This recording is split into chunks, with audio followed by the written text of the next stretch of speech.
কোটি বিশ্ব ব্রহ্মাণ্ডের অনন্ত কোটি সাধু গুরু বৈষ্ণবের শ্রীপাদ পথে তৎসহ প্রণাম জানাই অনাদির আদি গোবিন্দ, যিনি সর্বকারণের কারণম, রাধারানী তৎসহ সকল ব্রজবাসীর শ্রীপাদ পথে। আমার কবিগুরু শ্রদ্ধেয় লোককবি শিশির সরকার মহাশয়ের শ্রীপাদ পথে আমার ভক্তিপূর্ণ প্রণাম। আর যে দাদা কৃপায় এখানে আপনাদের সম্মুখে ভক্ত সঙ্গ করার সুযোগ পেয়েছি, সেই আমার প্রাণপ্রিয় দাদা সুরাজ সরকার শ্রীপাদ পথে ভক্তিপূর্ণ প্রণাম জানিয়ে আমি আমার কবিগান শুরু করছি।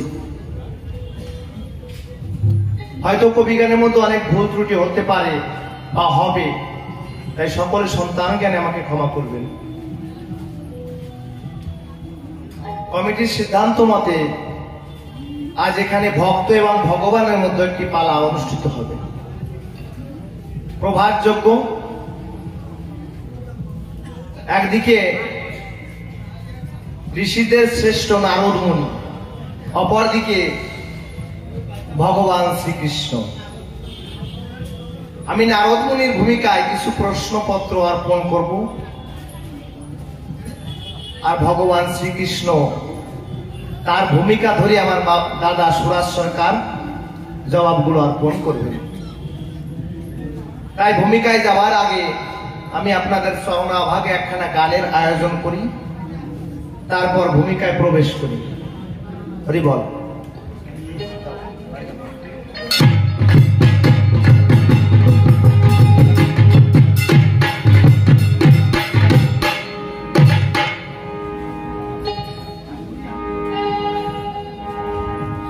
আমরা যার কৃপায় এই ধরাধামে এসেছি বাবা, যদি তার নামে কেউ অকুল দরিয়ার মাঝেও পাড়ি ধরতে চায়, তার তরি কিন্তু ডোবে না। তাই আমরা কবিগানের শুরুতে তার নামে আগে পাড়ি ধরি, তারপরে ভূমিকার মধ্যে যাবো, নাকি বাবা?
মাঝে যারা এসেছিল বাবা,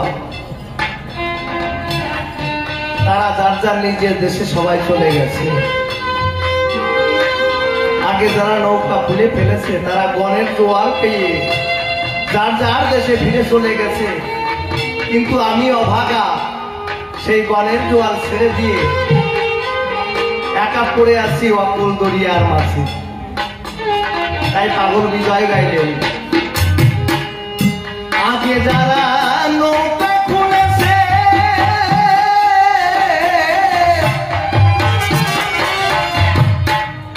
গণের জোয়ার পেয়ে নৌকায় পাড়ি ধরেছে,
আধারে একমাত্র তুমি ধ্রুব তারা হয়ে আমাকে পথ দেখাইও গোবিন্দ।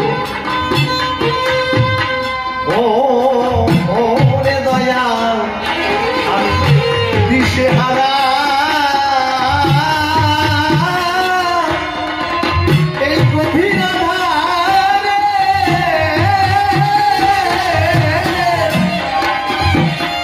তুমি আমার ধ্রুব তারা দয়াল অপবাধারে।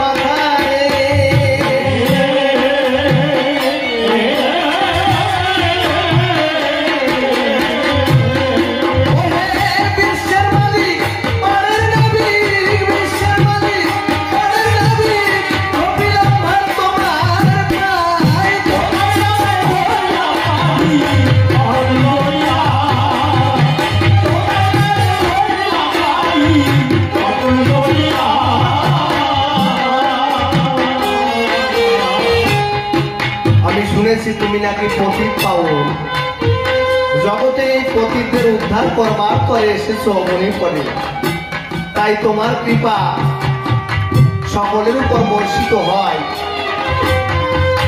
তাই আমি তো একমাত্র অভাগা পতিত পাবন, তাই তুমি যদি কৃপা করে এই পতিতকে এই অভাগাকে কৃপা করো, তাহলে হয়তো এই ভব নদী পার হতে পারবো। তাই পাগল বিজয় গাইলেন, ও রে দয়াল, পতিত পাবন তোমায় সবে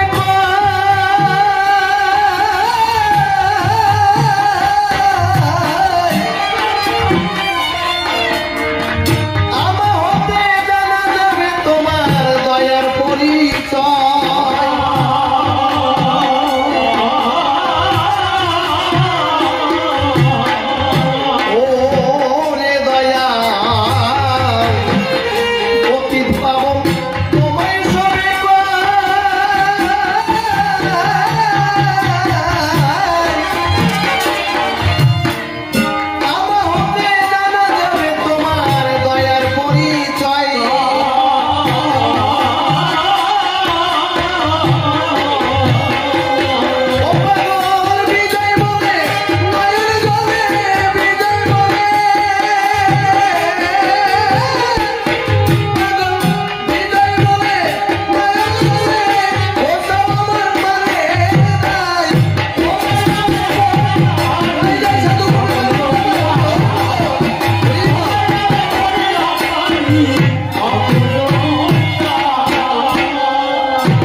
বন্দি তোমায় কৃপানিধি, তুমি তো বিধির বিধি, অনাদির আদি তুমি সারাত সার। প্রণাম করি তব পদে, রক্ষা পাই প্রতিপদে, সম্পদে বিপদে যেন ডাকিবারে বার। তুমি আদি, তুমি অন্ত, সাকার নিরাকার, তুমি অনন্ত, নিত্যানিত্য ব্রহ্ম সনাতন। তুমি রাম, তুমি হরি, ব্রহ্মা বিষ্ণু শিব শঙ্করী, শ্রীকৃষ্ণ শ্রী গৌরাঙ্গ রত্ন। বহুরূপে পৃথিবীতে এই ভক্ত জনে আনন্দিতে, জীবের হিতে এলে বারে বার। দুষ্টের অরি, দিনের বন্ধু, সৃষ্ট জনে কৃপা বিন্দু, দানব প্রভু সর্বগুণাধার। মাতা পিতা সখা স্বামী, বন্ধু প্রভু অন্তর্যামী, আমার তুমি, তুমি যে মোর সর্বতীর্থের ফল। ওগো প্রিয় বনবল্লভী, তব শ্রী পদ পল্লভী, শরণ লোভী দিন যে উৎপল। মাতা পিতার শ্রীচরণে প্রণাম করি বিশুদ্ধ মনে, যাহাদের ইচ্ছার কারণে আমি আসিলাম ভুবনে। তারাই মোর পরম গুরু, যাদের কৃপাতে আজ জীবনের শুরু। তারাই বাঞ্ছা কল্পতরু, দুর্লভ মানব জীবনে। ভক্তবৃন্দের চরণ তলে পূজা দিলাম ভক্তি ফুলে, সকলে সবাই আশিস করবেন দান। আপনাদের কৃপা হলে জড়তা মোর যাবে চলে, আমি এবার সভা তলে গাইব কবি গান। নাম কি আমার উৎপল সরকার, সে নাম করে পরিহার। নারদ ঋষি নাম কি এবার করিলাম ধারণ। বিপক্ষে থাকবেন যিনি দাদা সুরাজ সরকার গুণমণি, ভগবান শ্রীকৃষ্ণের ভূমিকা তিনি করিবেন গ্রহণ। বাবা বোঝা যাচ্ছে পরিষ্কার? বা তাহলে ভক্ত ভগবান আলোচনা বসে শুনবেন সুধীজন। প্রশ্ন হবে কয়েকখানা সভ্য সভা স্থান। দেখি গোসাই এসে সভা পাশে দাঁড়াইয়া রসা ভাসে, মনের হরিষ অঙ্ক কইসে কি দেয় সমাধান। তাহলে আমি হলাম ব্রহ্মার নারদ মুনি, হাতে নিয়ে মোর বিনা খানি নারায়ণ নারায়ণ নাম করি সর্বক্ষণ। তাই একদিন নাম করিতে করিতে চলছি দিয়ে পথে হটে, হঠাৎ সাড়া পেলাম মনেতে, আমায় ডেকেছে আমায় কৃষ্ণ জনার্দন। বোঝা যাচ্ছে বাবা? এই কথা চিন্তা করি প্রথম গেলাম দ্বারকাপুরে। সেটাই গিয়ে মনান্তর জানিবারে পাই, কি বলবো সভা তকে সেখানে নেই আমার গোবিন্দ মোটে, সেই কথা আমি শুনিবারে পাই। এই কথা শুনবার পরে যখন গেলাম নৈমিষারণ্যের ভিতরে মুনি ঋষিদের ধারে, শুনিলাম তখন মুনি ঋষি ডেকে বলে, শোনো তুমি ব্রহ্মার ছেলে, তুমি যদি পেতে চাও কৃষ্ণ নীলে দলে, তাহলে চলে যাও প্রভাত যজ্ঞের সদন। তাহলে প্রভাত যজ্ঞ কোথায় হচ্ছে বাবা? প্রভাস নদীর তীরে, নাকি? তাহলে ভগবান শ্রীকৃষ্ণ প্রভাস তীর্থে যজ্ঞ করিতে বাসনা করেছে স্মৃতি, তাই তো হয়তো তোমাকে করেছে স্মরণ। তাই এই কথা শোনার পরে চলে গেলাম আমি প্রভাস নদীর তীরে। সেটাই গিয়ে অদ্ভুত নজরে এক দৃশ্য পড়ে, যে কথা আমি করিব বর্ণন। দেখে আমার কৃষ্ণ ওই বিধির বিধি সাজাইছে এক যজ্ঞের বেদি, অর্ঘ হাতে কোন নিধি করেছে যজ্ঞের আয়োজন। যে দৃশ্য দর্শন করে ব্যথা জাগলো আমার অন্তরে। তাই তো এক এক করে প্রশ্ন করবো তাহার ধারে, দেখি গোসাই এসে কিভাবে জবাব করে সমাধান। বোঝা যাচ্ছে বাবা? যাক ভালো। এইবার যখন আমার গোবিন্দ যজ্ঞ করে, চিন্তা করলাম অন্তরে যে গোবিন্দের কাছে কিছু কথা আমি করিব বর্ণন। তা বলার আগে কি বলবো, আপনাদের পুরো ভাগে গোবিন্দ আমাকে একটা কথা করিল বর্ণন। বললো, শোনো তুমি নারদ মুনি, একটা কথা যাও শুনি। আমি নীলকান্তমণি প্রভাস তীর্থে করেছি যজ্ঞের আয়োজন, তাই এই যজ্ঞের নিমন্ত্রণ দিতে বাসনা করেছি সিধে, তাই তোমাকে আমি করেছি স্মরণ। তুমি আমার কথা নিবা, স্বর্গমর্ত ত্রিভুবনে যাওয়া, সব জায়গায় নিমন্ত্রণ দিবা, এই কথাই আমার করলাম স্মরণ। এই কথা যখন বলে, নিমন্ত্রণ করতে বাসনা দিলে, যখন আমি যাচ্ছে চলে আবার আর এক সমস্যায় পড়ে যায়। ওই যে আমার নন্দের বেটা পিছন থেকে আবার বাঁধানো লেঠা দেখে বললো, আমার ঠাই শোনো তুমি নারদে গোসাই, একটা কথা বলিতে চাই, তুমি সব জায়গায় দেবে নিমন্ত্রণ, কিন্তু তোমারে করিমা না, বৃন্দাবনে ধরো নিমন্ত্রণ দিবা না, এইটা তোমায় করিলাম বর্ণন। বোঝা যাচ্ছে বাবা? তাহলে আমি আসছো নারদে গোসাই, সারা জনম পরের ভাতে বেগুন সিদ্ধ দিয়ে খাই, যে জায়গায় ভালো জায়গায় যে গোলমাল বাতাই। তা আমি মনে মনে ভাবলাম তাই, যে বৃন্দাবনকে ভালোবাসি, বাস্তব তাহার মোহনবাসী, আর সেই ভালোবাসাকে হইয়ে গেল বাসি, এইটা আমার জানবার কিন্তু। তাহলে আমি মনে করলাম বাবু না, আমার বৃন্দাবনে নিমন্ত্রণ দিতে দেবে না কৃষ্ণ কেলে শোনা, তাহলে আমিও বৃন্দাবন না যাইয়ে ছাড়বো না। দেখি আমার কৃষ্ণ জগৎপতি কি হয়েছে তার গতি, এইটা আমার শুনতে হয়েছে মতি, তাই আগে বৃন্দাবনে গিয়ে দেব দর্শন। বৃন্দাবনে যখন গেলাম রাধার একটি দেখতে পেলাম, দেখি রাধারানী কৃষ্ণ ভরসা বলে ধুলায় গোড়াগড়ি যায়, কৃষ্ণ কৃষ্ণ কৃষ্ণ বলে ভাসিতেছে নয়ন জলে। আমি তখন তাহার স্থলে গিয়ে দর্শন দিলাম রে ভাই। আমি তখন ডেকে বললাম তারে, শোনো তোমার কৃষ্ণ নট বলে প্রভাস তীর্থে যজ্ঞ করবার তরে বাসনা করেছে অন্তরে বলিত ঠাই, আর তুমি যে কৃষ্ণ কৃষ্ণ বলে ভাসিতেছ নয়ন জলে, কি বলবো তোমার স্থলে সব জায়গায় নিমন্ত্রণ আছে, তোমাকে বৃন্দাবনে নিমন্ত্রণ নাই। কি বাবা ভাবছিস কোমা ভাবছো নাকি? আমি ভাবতেছি যে রাধার আগে কইয়ে যাবো যে তুমি তো কৃষ্ণ বলে কান দিয়ে গোড় ওই মাটিতে একদম নটাইয়ে ভর্তিস, কোনো কাজ হবে না। ভগবান যজ্ঞ করছে কিন্তু তোমাকে নিমন্ত্রণ নাই, ওইটা জানার জন্য জানানোর জন্য নিয়ে আসছে, বুঝতে পারিস? দেখ এইভাবে সব জায়গায় নিমন্ত্রণ সেরে আবার এসে প্রভাস তীরে দিলাম দর্শন। তাহলে এইখান থেকে আমি ধরে ধরে যোগ প্রশ্ন করবো সভা পরে, দেখি গোসাই এসে কিভাবে দেয় সমাধান। মনে মনে আসে ভাবো, কয়েকটা জিজ্ঞাসা করে যাব, আমার কৃষ্ণ মাধব তার দেবে সমাধান। তাহলে প্রথম প্রশ্ন পরিধান, বলো কৃষ্ণ ভগবান দেশে এত নদী থাকতে তুমি কেন গেলে প্রবাসেতে? প্রথম প্রশ্ন তোমায় করিদান। বোঝা গেছে বাবা? গঙ্গা ব্রহ্মপুত্র যমুনা কত নদীর কত নমুনা আমরা দেখিবারে পাই, তাহলে সব নদী ত্যায্য করিয়ে তুমি এসে প্রভাস তীর্থে কেন করেছো যজ্ঞের আয়োজন রে ভাই? বোঝা যাচ্ছে? তাহলে এই প্রভাস যে নদীর তীরে বাবা, এই প্রভাস নদী আছে একটা অপবিত্র নদী হয়, আমরা শাস্ত্রে পাতায় যাই দেখিবারে পাই। তাহলে এত ভালো ভালো নদী থাকতে তোমার এমন কি বাসনা হলো তুমি কৃষ্ণ নীলদল সেই জায়গা থেকে যজ্ঞ করলো? প্রথম প্রশ্ন তোমায় করি না। তাহলে বাবা কি বোঝা গেছে যে তুমি এত নদী থাকতে প্রভাস তীর্থে যজ্ঞ করো কেন, বা প্রভাস নদীর তীরে যজ্ঞ করো কেন? প্রথম প্রশ্ন বোঝা গেছে? বাহ, যাক প্রথম প্রশ্ন গেল হয়ে কার্যনার কথা কই। এইবার দ্বিতীয় প্রশ্ন তোমায় করি দাও, কি দেখি বাবা সারা বিশ্বের নারী নারী ভগবান শ্রীকৃষ্ণকে পাবার পরে হোম আদি যজ্ঞ করে, আবার করে পূজার আয়োজন। তাহলে তুমি কৃষ্ণ বিধির বিধি দেখি সাজাইছো যজ্ঞের বেদি, অর্ঘ হাতে গুণ নদী তুমি করেছো যজ্ঞের আয়োজন।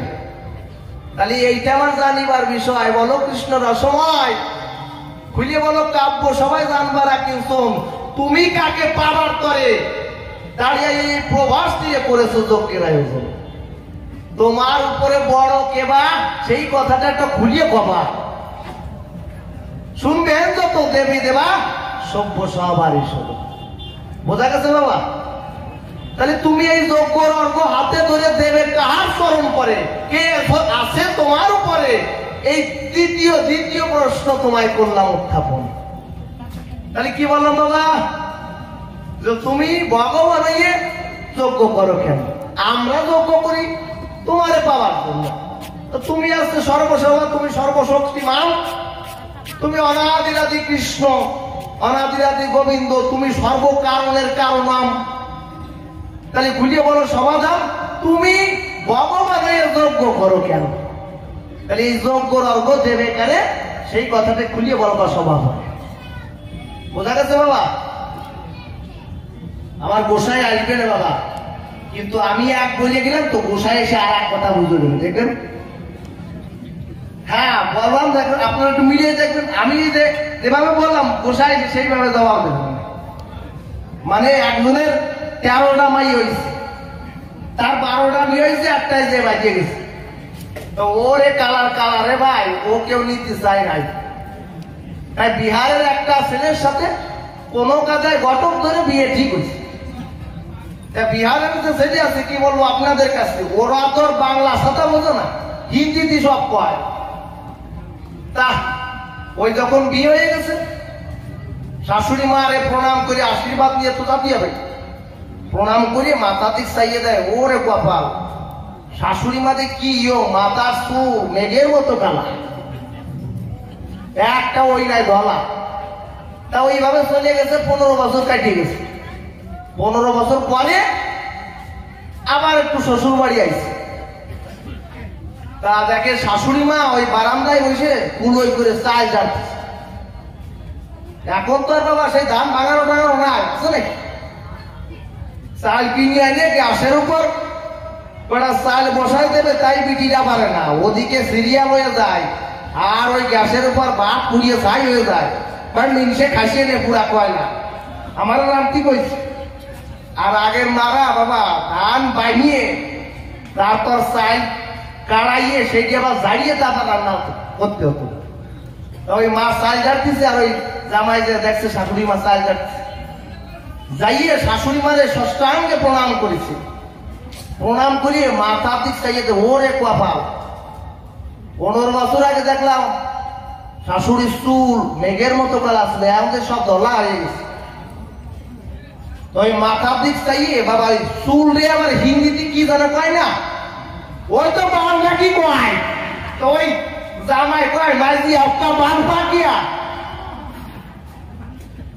শাশুড়ির চোখ সড়ক গাছ হয়ে গেছে, কয় কয় শালার জামাই ওই প্রণাম করতে যাইয়ে ওই সময় কিছু দিয়ে গেল না। আর যদিও দেয় তো জামাই হবে, তা কবে খেয়াল। তা লজ্জাতে ঘুমটা পেয়ে ঘরের মধ্যে যাচ্ছে। এদিক শ্বশুর মশাই ঘরের থেকে বাইরে হচ্ছে, শ্বশুরের সাথে বাইরে আবার ঘরের মধ্যে চিটে পড়ছে। শ্বশুর কয় আরে কি কবো তোর আসলো কি কবা অযাত্রে নাইয়ে দেছো কেন, পেটে আর কি হয়েছে? জামাই আমার কয় মাইজি আপকা বাল পাক গিয়া। শ্বশুর কয় ওয়াই এই কি কইস কি? হ্যাঁ ঠিকই কইস। কয় শোন তোর কি কব, জামাই যদি কইয়ে থাকে তো মনে হয় ঠিকই কইছে, কারণ আসলে তোর বসাটা কি পারো না, আমিও কয়েকদিন দেখছি। আসলে বাবা জামাই কি ওই কইছে, জামাই তো কইছে চুল পাইকে ধলা হয়ে গেছে। ওই যে এক দেশের গালি এক দেশের গুলি। তাই গোসাই একটু আমি যেভাবে প্রশ্ন করলাম সেইভাবে জবাব দিও। যা পরপর 2টি প্রশ্ন গেল হয়ে কার্জনের কথা কয়ে, এইবার 3য় প্রশ্ন করব নিবেদন। বাবা যজ্ঞের দক্ষিণ দ্বারে যখন যায় এক অদ্ভুত দৃশ্য দেখিবারে পায়। দেখি ওই যজ্ঞের গাড়ি বেত্ত ধরে মারতেছে ভগবানের মায়ের পিঠের পরে সপাং সপাং 3টি বারে মারে। আমি করিলাম দর্শন, যে দৃশ্য দর্শন করে ব্যথা যাবো আমার অন্তরে। তাই 3য় প্রশ্ন তোমার ধারে আমি করবো নিবেদন। কি বাবা, যে পুত্রর যজ্ঞ দেখবার পরে যে মা এসেছে তোমার দ্বারে, সেই মাকে কেন দাড়ি মারে? তাই তোমার কাছে আমি করলাম জিজ্ঞাসা। তাহলে এই জগতের এই মা মারা যজ্ঞ করিয়ে কি শিক্ষা দেবে তুমি চরাচরে? আমরা শাস্ত্রের পাতায় দেখিবারে পাই, কি পাই? জননী জন্মভূমিষ্য স্বর্গাদপি গরীয়সী। মা এবং জন্মভূমি স্বর্গের থেকেও শ্রেষ্ঠ হয়। আর পিতা স্বর্গ পিতা ধর্ম পিতা হি পরমাং তপ পিতরি প্রীতিমা পণ্যে প্রিয়ন্তে সর্বদেবতা। পিতা যদি সন্তুষ্ট থাকে তাহলে খুশি হন আমার কৃষ্ণ ভগবান। তাহলে তুমি সেই মায়ের প্রাণে ব্যথা দিলে কেন? বোঝা গেছে বাবা? তাহলে তোমার এই যজ্ঞের দ্বারে মা যখন তোমার যজ্ঞ দেখতে আসে, তাহলে তোমার এই মায়ের পিঠের পরে দেখি দাড়ি বেদ ধরিয়ে 3টি বাড়ি মারলো মারে। কার? কৃষ্ণর মারে, যশোমতী, তাই তো? তাহলে এই যদি মা মারা যজ্ঞ হয় বাবা, এইটা কি আসল বিষয়? নাকি ওই যজ্ঞের দ্বারা তুমি মারে মায়ের খাওয়ার জন্য যজ্ঞ করিছো বাবা? এইটা একটু ভালো করে কইয়ে দেবা। যাক, পরপর 3টি প্রশ্ন হয়ে গেল, কি বলবো সভা হলো। এইবার 4র্থ প্রশ্ন করে নিবেদন, এক এক করে ধরে ধরে প্রশ্ন করব সভা পরে, দেখি গোসাই এসে কিভাবে জবাব করে সমাপন। তাহলে কি কি প্রশ্ন করলাম বাবা? প্রথম বলেছিলাম তুমি প্রভাস নদীর তীরে যজ্ঞ করলে কেন, এত নদী থাকবে। দ্বিতীয় প্রশ্ন করেছিলাম তুমি যজ্ঞ করো ভগবান হয়ে, এই যজ্ঞের অর্ঘ্য কাকে দেবে, তোমার উপরে কে আছে। তৃতীয় প্রশ্ন করলাম কি, যে তুমি সব জায়গায় নিমন্ত্রণ দিলে, যে বৃন্দাবনে তোমার জীবনের প্রথম লীলা হয়েছে, যেখানে তুমি ক্ষীর ননি খেয়ে বড় হয়েছো, সেই সব জায়গায় নিমন্ত্রণ দিলে, বৃন্দাবনে নিমন্ত্রণ দিলে না কেন।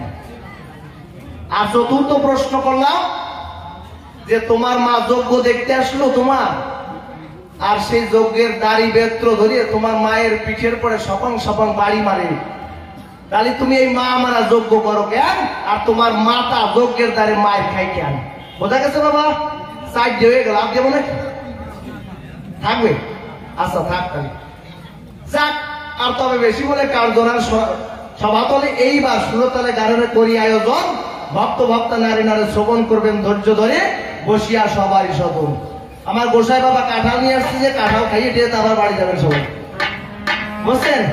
ওই রাজার বাগানে যে 3 চোরা চুরি করতে ধরা পড়েছে, ওইয়া যাবো বাবা, যখন আইসে ডেলিভারি দিয়েই যাবো। তা ওই রাজার কাছে নিয়ে গেছে, পেয়াদারা কয় চলো রাজার কাছে যাই, ওই মুগুর মার্কা ধোলায় সালসা দিয়ে ছেড়ে গেল। রাজার কাছে যখন নিয়ে গেছে, রাজা কয় তোরা আমার বাগানে চুরি করেছে, আমার কাছে জিজ্ঞাসা না করি, আমার অনুমতি না নিয়ে, তোদের সাজা আছে। কি সাজা? তোরা যে ফল চুরি করেছিস, তোদের যার যে ফল পছন্দ, বাগানে যাবি, সেই পছন্দ মতো ফল আমার আনিয়ে দিবি, যদি পছন্দ হয় তাহলে ছেড়ে দেবো, আর না হলে ওই ফল কাঁচার মধ্যে ভরিয়ে দেবো। তা ওই 3 চোরায় চলে গেছে। মানে প্রথম যে চোরা, ওটা আবার সাংঘাতিক ছাড়া, বেকায়দা ছাড়া। তো ভাবছে ধরিয়ে নাও, রাজার পছন্দ যাবে না, তাহলে এমন একটা ফল নেব যাতে যেন ভরিয়ে দিল কোনো সমস্যা না হয়।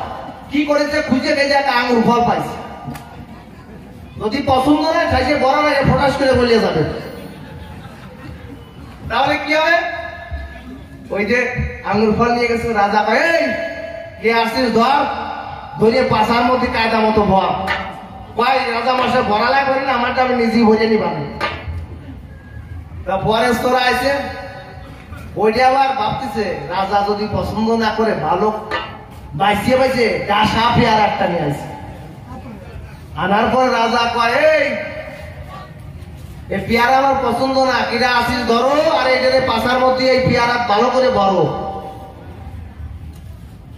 যখন ওই ডাসা পেয়ারা যদি ভর্তি দেয় বাবা, তাহলে কি অবস্থা হয়, 4 জন 4-8 পা ভরিয়ে কায়দা মতো খাইছে ঢুসে দিয়েছে ভরিয়ে। ওরে কপাল, পরান প্রায় যায় আবার ওই কান্দার মধ্যে দিয়ে আর ফ্যাকাল ফিরে আসে। রাজা ভাই এই ব্যাপারটা কি রে, এই তুই হাসিস কেন, তোরে যা করা তো তোর কান্দার কথা, তুই হাসিস কেন? ভাই আমি আসছি কেন জানো ভাই, কেন ভাই আমি ভাবতেছি আমি তো এই ডাসা পেয়ারা নিয়ে আসছি, এই পেয়ারা ভর্তি যায় আমার তো জীবন প্রায় চলে গেল। ওরে বাবের পরাণ বাড়িয়ে যায়, আমি ভাবতেছি পিছনে যে জোর আসছি, ও তো দেখলাম কাঁঠাল নিয়ে আসছি, ওর কি অবস্থা মেনে। যাক, আমার গোসাই কাঁঠাল নিয়ে আসতেছে, আপনারা সব কষ্ট খাইয়ে যাবেন রোয়া টোয়া। যাক, আর তবে বেশি বলে কার্যনার সভাতলে সুরতলে একখানে গানের পরিচয় দল, ভক্ত ভক্ত নারী নামে শ্রবণ করবে ধৈর্য ধরে বসিয়া সবারই সব দোষ।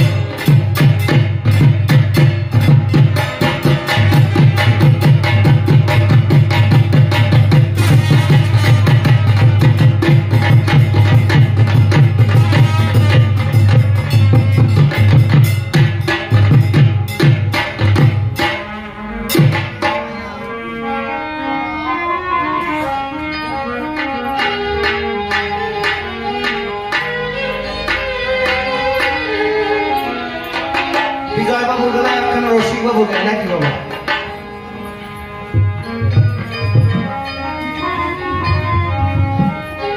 বলছে রসিক বাবু, ভালো মন্দের দ্বন্দ্ব নিয়ে সন্ধ্যা সকাল কেটে যাচ্ছে। এই জগতে যে কেমন আছি নিজেও বুঝলাম না। ভালো কি মন্দ কি বুঝলাম না বাবা। আমরা কি ভালো কি মন্দ কি বুঝি না? একবার ঠাকুরের, হরিচাঁদ ঠাকুরের পুত্র গুরুচাঁদ ঠাকুরের কাছে এক ভক্ত গিয়ে বাবা ষষ্ঠাঙ্গে প্রণাম করে বলছে, বাবা একটু আশীর্বাদ দাও। ভাই যাও, আশীর্বাদ দিলাম, ভালো হও, ভালো থাও। বাবা ভাই কেমন আশীর্বাদ দিলাম, অত সুন্দর করে একটা প্রণাম করলাম, ভালো কি মন্দ কি তা তো বুঝলাম না। ভাই ও ভালো কি মন্দ কি টের পাও না? ভাই না। ভাই বাড়িতে বোন আছে কয়টা? ভাই বোন তো 3টে আছে। ভাই আমার কথা নিবা, কালকে ওই 3টে বোনে বিয়ে করে সংসার করবা। কে বাবা কম, এ তো মানুষের নিন্দা করবে, মানুষ খারাপ করবে। ভাই কে আর বলে ভালো কি মন্দ কি টের পাও না? যদি ভালো মন্দ সেদিকে যাইয়ে না। তাহলে রসিকবাবু গাইলেন, আমি বুঝলাম না যে কেমন আছে দয়া তোমার দুনিয়া। বুঝলাম না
দিয়েতে যায় হো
এই পর্যন্ত সামনে করবো বলে আসছে ভাবো যদি পারি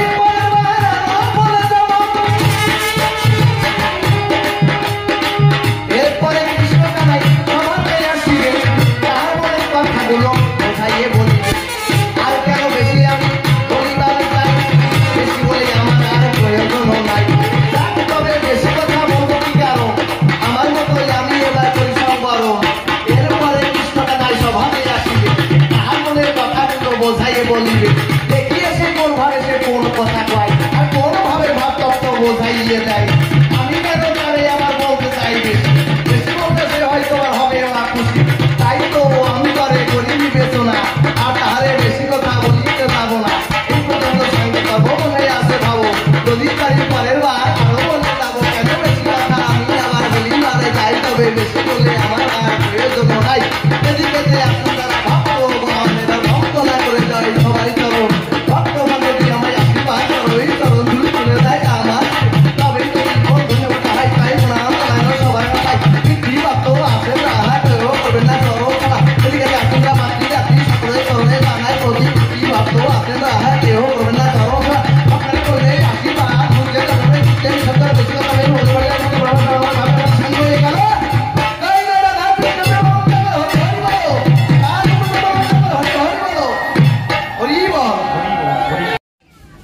এই ভক্ত বৃন্দাবনে আগত সমস্ত সাধুগুরু বৈষ্ণব,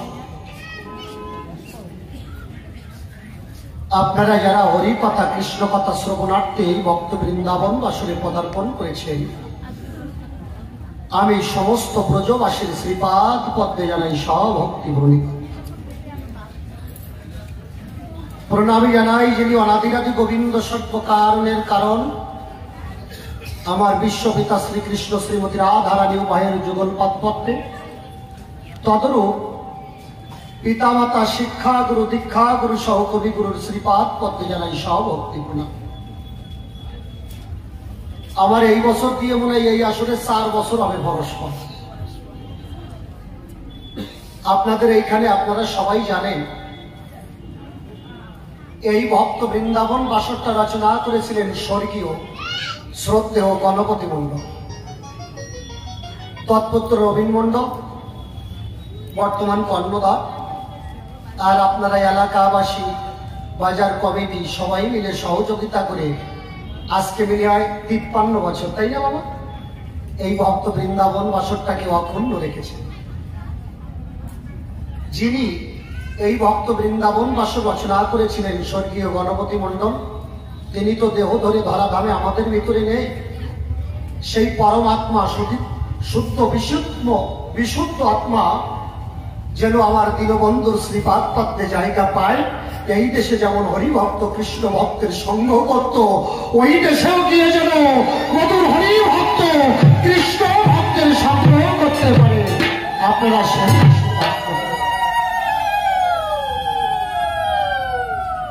আর যারা অক্লান্ত প্রয়াস করে প্রায় 1.5 মাস ধরে খাওয়া ঘুম নাই কালেকশনের জন্য, টাকা না হলে তো হয় না। আইসে দেখি কমিটির একজনের চোখের দিকে তাকানোর মতি নাই, চোখ এমন খড়ো লেগেছে খাটতে খাটতে 1.5 কেজি করে তেল ধরে যাবে।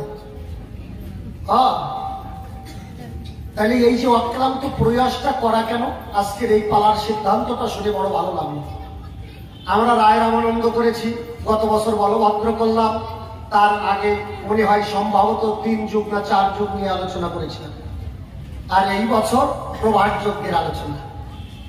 কবির পাল্লা শুরু হয়ে গেছে। আপনারা যারা অক্লান্ত প্রয়াস করে এই ধর্ম বৃন্দাবন বাসর রচনা করেছেন, যারা প্রত্যক্ষ এবং পরোক্ষভাবে এই অনুষ্ঠানের সঙ্গে জড়িত, তাদের যেন সার্বিক মঙ্গল হয়।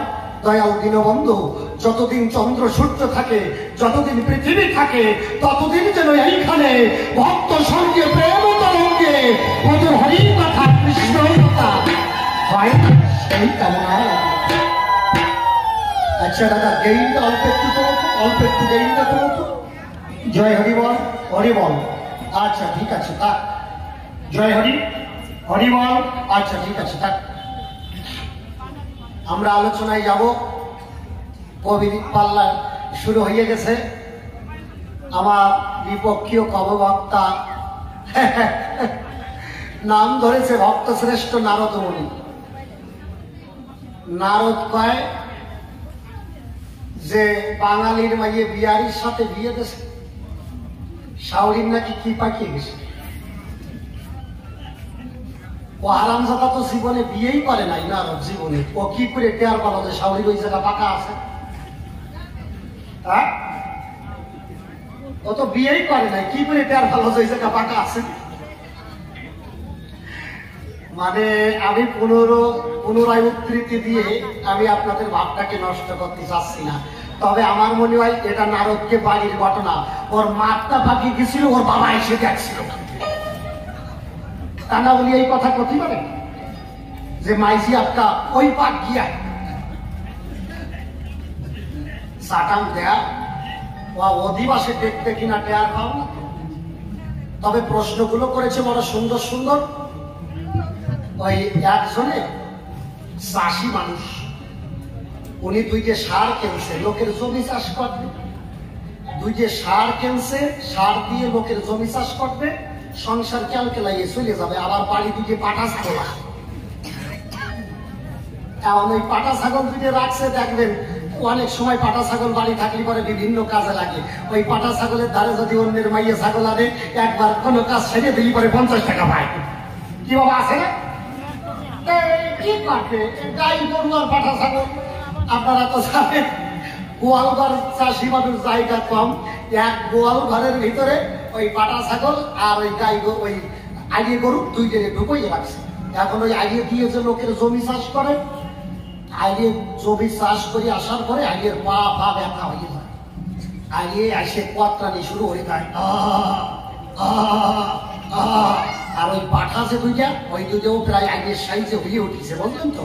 ওই পাঠা আগে দুজনে কয়, কি ব্যাপার, হ্যাঁ পাত্রাচ্ছিস কেন, ঘরের ডিস্টার্ব করিস কেন? আর এ কয়, শালা কোনদিন যদি নাঙলের কালজাই করিয়ে থাকে তাহলে টের হইতে কেন আমি কতরাই। পরের দিন আবার চাষ করতে গেছে, চাষ করে আইসে আগে ঠ্যাঙের ছাতা ব্যথা হয়ে গেছে।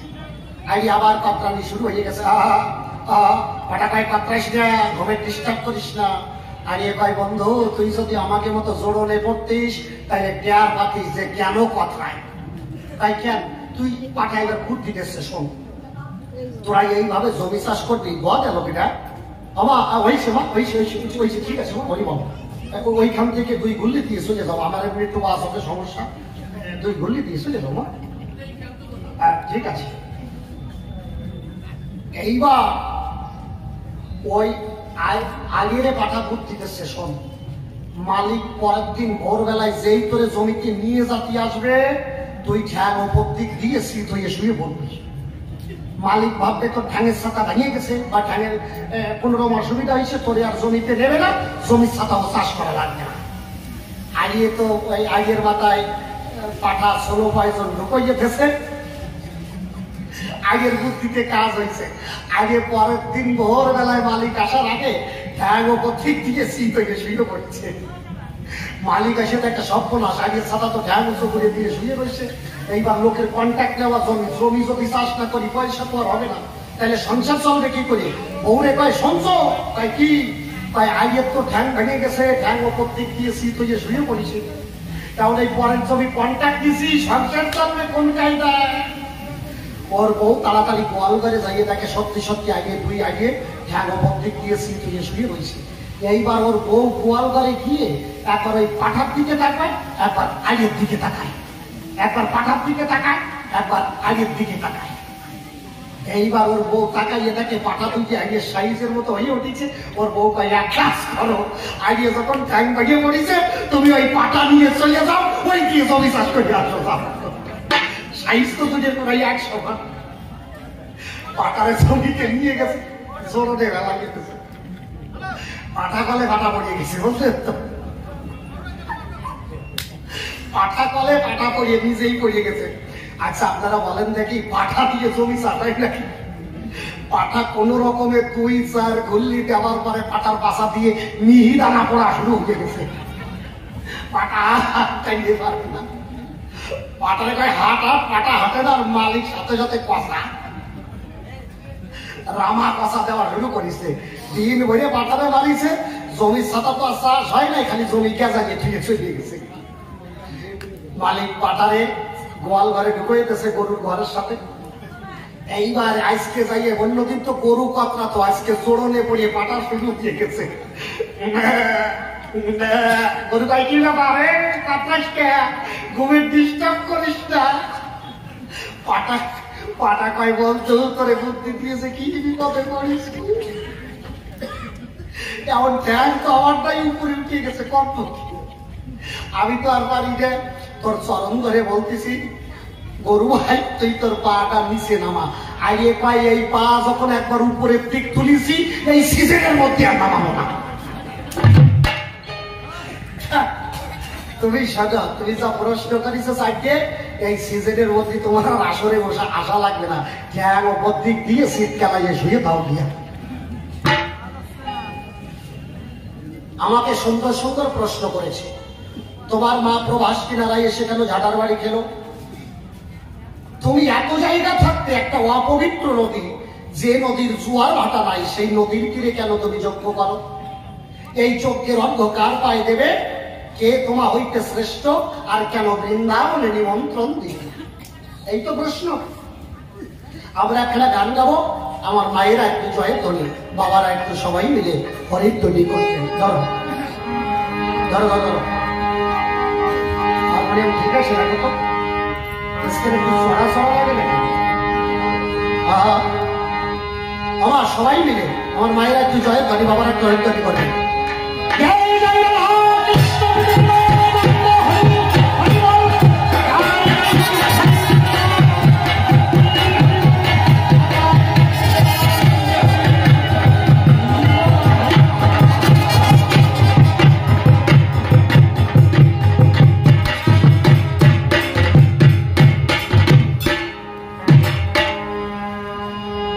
মধুর ব্রজ প্রেমে ডুবে থাকো না, গোপনে করো গোপী স্বপ্ন। জয় জয় দুর্গা।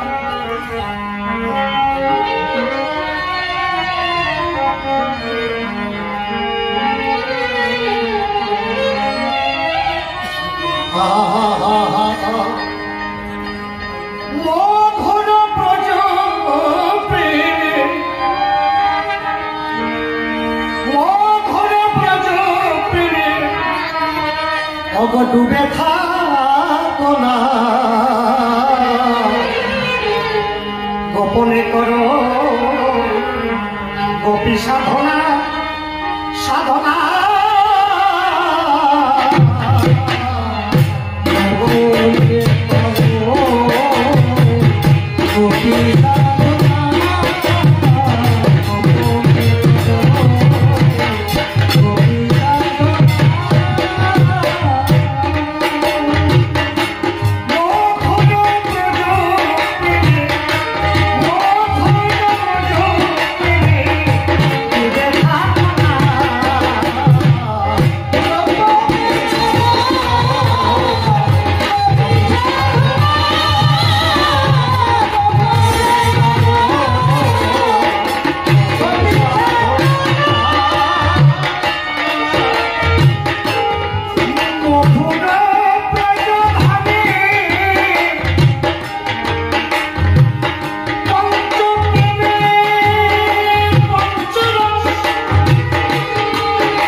তোমার কাছে জানতে আমার একান্ত বাসনা।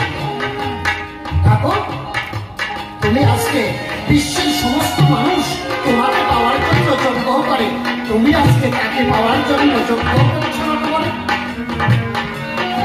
শাস্ত্রে ভগবান বললেন এই গানের ভিতরে তোমার প্রশ্নের জবাব আছে। ব্রজ ভাব পাওয়া অত সহজ নয়। ব্রজ ভাব পেতে হলে আগে নিজেকে গোপী করতে হবে। যতক্ষণ পর্যন্ত মানুষ ভাববে আমি পুরুষ, এই পুরুষ শব্দের অহমিকা যতক্ষণ মানুষের দেহের ভিতরে আছে ততক্ষণ পর্যন্ত কারণ তারা কখনো অদ্যাবধি গোপী ভাব পাওয়া সম্ভব না। প্রকৃতি হইয়া করে প্রকৃতি সম্ভাষণ, সেই তো গোপীর মহল। প্রকৃতি হইয়া প্রকৃতিকে সম্ভাষণ করতে হবে। মনে রাখতে হবে একমাত্র বিশ্বপিতা আমার অনাদি গোবিন্দ, আর আমরা সবাই নিত্য কৃষ্ণ দাস, সবাই তার দাস দাস। কবি বললেন গোপনে করো গোপী সাধনা, আর গোপী সাধনা করতে হলে গোপন করে। প্রকাশ্যে কখনো গোপী সাধনা হয় না। কৃষ্ণ গোবিন্দ বলে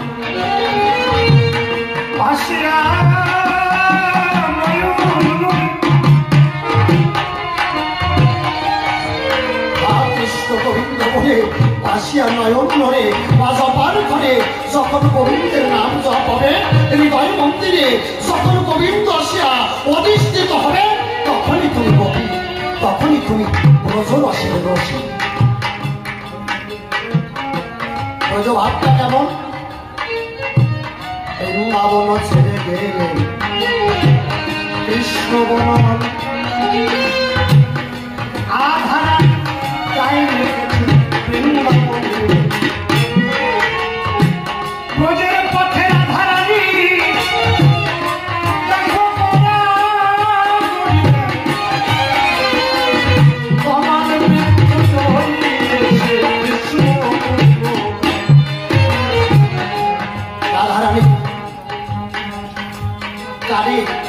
মাথার উপর দিয়ে একটা কালো বসন্তের প্রাঙ্গণে একটা কালো হবো রাধারানী মাথার উপর দিয়ে গুনগুন সালে গান গেছে। দেখবেন যখন শ্রাবণের বাড়ি ধারা প্রবাহিত হয় তখন নদী কুমারী হয়, অর্থাৎ যে নদীতে জল নাই, যখন শ্রাবণ মাস আসে, ভাদ্র মাস আসে, দেখবেন ওই ভাদ্রে তখন নদী কুমারী হয়ে যায়, নদীর জল তখন পরিপূর্ণ হয়। ঠিক তখন যখন বসন্ত আসে, বসন্তর প্রাককালে প্রত্যেকটা জীবের দেহে তখন যৌবনের উন্মাদনা শুরু হয়। এই জন্য শাস্ত্রে বলছে শিশুকালে কৃষ্ণ ভাজে কৃষ্ণ পাবার আসে, যৌবনে অজিলে কৃষ্ণ আসে কি না আসে, আর বার্ধক্যে কৃষ্ণ বাজে জমির তর আসে। যদি কৃষ্ণকে ভজন পূজন করতে হয় তোমার ছোটবেলা থেকে কৃষ্ণ বলে রহনা না বলে আর তার দ্বারা কখনো কৃষ্ণ বলা হয় না। আমার বাড়ি সাউথ কলকাতায়, আমার কালকে গান ছিল নবদ্বীপ সমুদ্রগড়, ওখান থেকে 6টার সময় রওনা হয়েছি, তাই এইখানে 1:30টার সময় পৌঁছাতে পেরেছি। আচ্ছা আমি যদি ওইখান থেকে বেলা 12টার সময় রওনা হতাম গান গাইতে পারতাম? হ্যাঁ, 2 দিনের গান, আমি 1 দিনের গান। নারায়ণ বাবুর একজন শিষ্য ছেলে, আমারই কবি, একজন প্রান্তীয় মানুষ, বিজন সরকার মহাশয়, তাকে আমি ওইখানে রেখে এইখানে চলে এসেছি। কমিটিকে বলেছি আমি 2 দিন গান করতে পারবো না, আমি আপনাদের 1 তারিখ গান করে দেবো, 2 তারিখ আমার শ্রীরামপুরে যেতেই। বলো শ্রীরামপুরে এমন কি আছে?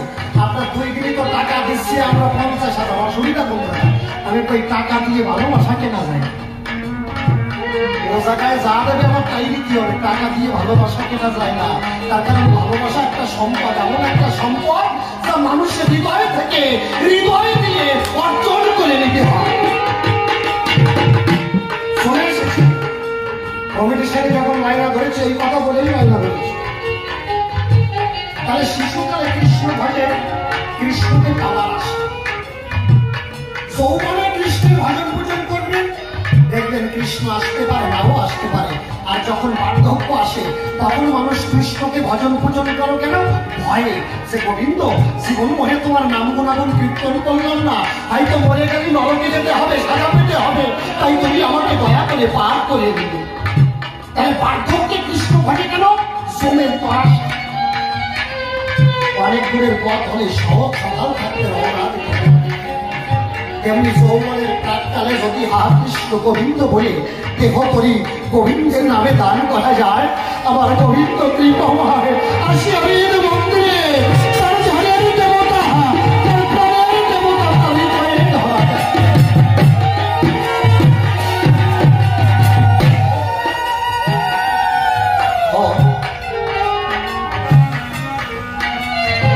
ভাবটা কেমন? শ্রীমতী রাধারানীর মাথার উপর দিয়ে কালো ভব গুনগুন করে কুঞ্জরে গান গাইছে। রাধারানী ডাক দিয়ে বলছে, কালো ভব আমি এমন করে ডাকিস না, তুই তো জানিস না একবার কৃষ্ণ রূপে নয়ন দিয়ে, ওই কালো রূপে নয়ন দিয়ে আমি আমার জীবনের সব হারাইছি। যতবার কালো রূপ নয়নে হেরি ততবার আমি বুঝে যাই যে এই বিশ্ব জগতে তুই একটা প্রাণী মাত্র। আমার তখন মনে হয় তুইও আমার কৃষ্ণ মনসোদা। রাধারানী বৃন্দাবন সেরে যখন কৃষ্ণ তাকে রাধারানী সুন্দর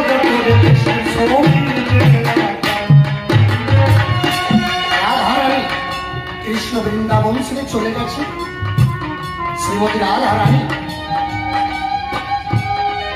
একটা কলম হস্তে ধরে রাধারানী কৃষ্ণের ছবি অঙ্কন করেছে, পুরো দেহটাকে অঙ্কন করেছে, তার নাসিকা অঙ্কন করেছে, চক্ষু অঙ্কন করেছে, পুরো দেহ অঙ্কন করেছে, কিন্তু চরণ অঙ্কন করেনি। রাধারানীর মনের ভাবে কৃষ্ণের রূপ মাধুরীটা এমন ভাবে ফুটে উঠেছে, দেখে মনে হচ্ছে যেন কন্দর্পগিরি এই সেই মদন মোহন বাস্তবের থেকে নবীন রাধার কল্পনা কৃষ্ণ আরো সুন্দর।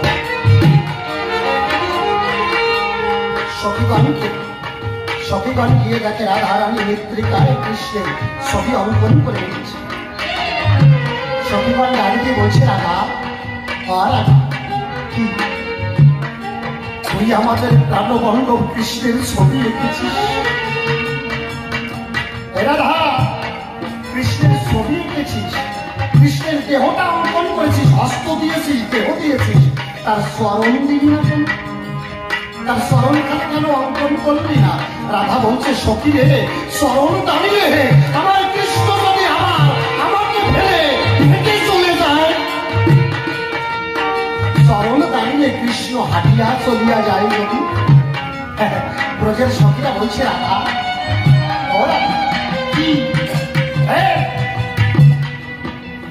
একটা ছবি কৃষ্ণ, একটা আঁকা কৃষ্ণ, কখনো শুনেছিস যে কাগজের উপরে মাটিতে আঁকা কখনো কোনো বিগ্রহ মূর্তির ছবি সে হেঁটে যেতে পারে? এইটা কখনো সম্ভব? রাধা বললেন, চলেও সই চলে, কপাল কুড়ে চলে, তাই না হলে শ্রীবৎস রাধার মরা মাছটি ভাসিয়া যাইত জলে। সখী কপাল কুড়ে জলে, কাল বনে কালা গেল মধুপুরী, সখীর সে কালের কয়েকটি বাকি। আমার যৌবন সাগরে পড়েছে ভাটা, তাহারে কেমন রাখে নারীর যৌবন জোয়ারের কামিনে এলে না ফিরিয়ে আর জীবন থাকিলে বধু আমি দিলে যৌবন মিলন ভাব। আমার বন্ধু সেই যে চলে গেছে আর এলো না। দেখেছেন ব্রজ ভাবটা কেমন? এই যে ভাব, এই যে প্রেম, এটাকে আস্বাদন করার জন্য আজকে শ্রীকৃষ্ণের প্রভাস কিনারায় যজ্ঞ করা। বোঝা যাচ্ছে আমার কথা? পরে পরে জবাব দিয়ে বুঝাবো। একদিন নারদ শ্রীকৃষ্ণকে জিজ্ঞাসা করল, ঠাকুর জগতে তো সব ভক্ত তোমাকে পেতে চায়, তবে তোমাকে কি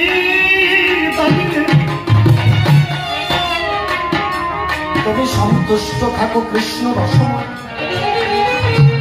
ঠাকুর, তোমাকে ভক্ত কোন ভাবে ডাকলে তুমি ভক্তের ডাক শোনো? নারদ তো জ্ঞানী ভক্ত। নারদকে শ্রীকৃষ্ণ বললেন, শোনো,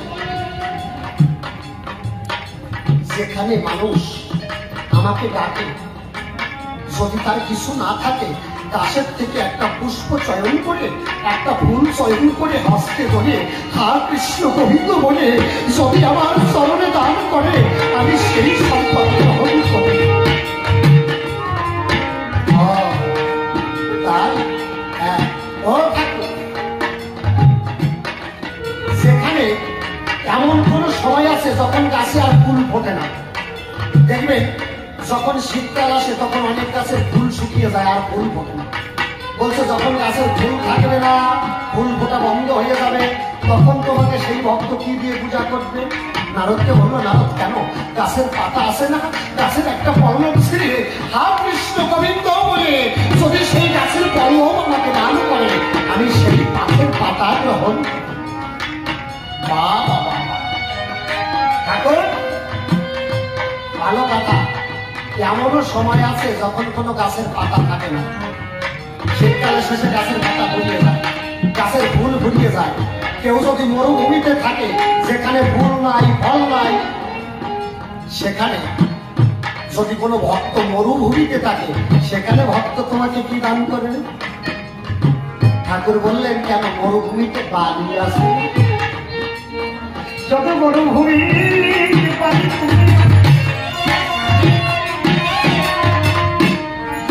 কৃষ্ণ গোবিন্দ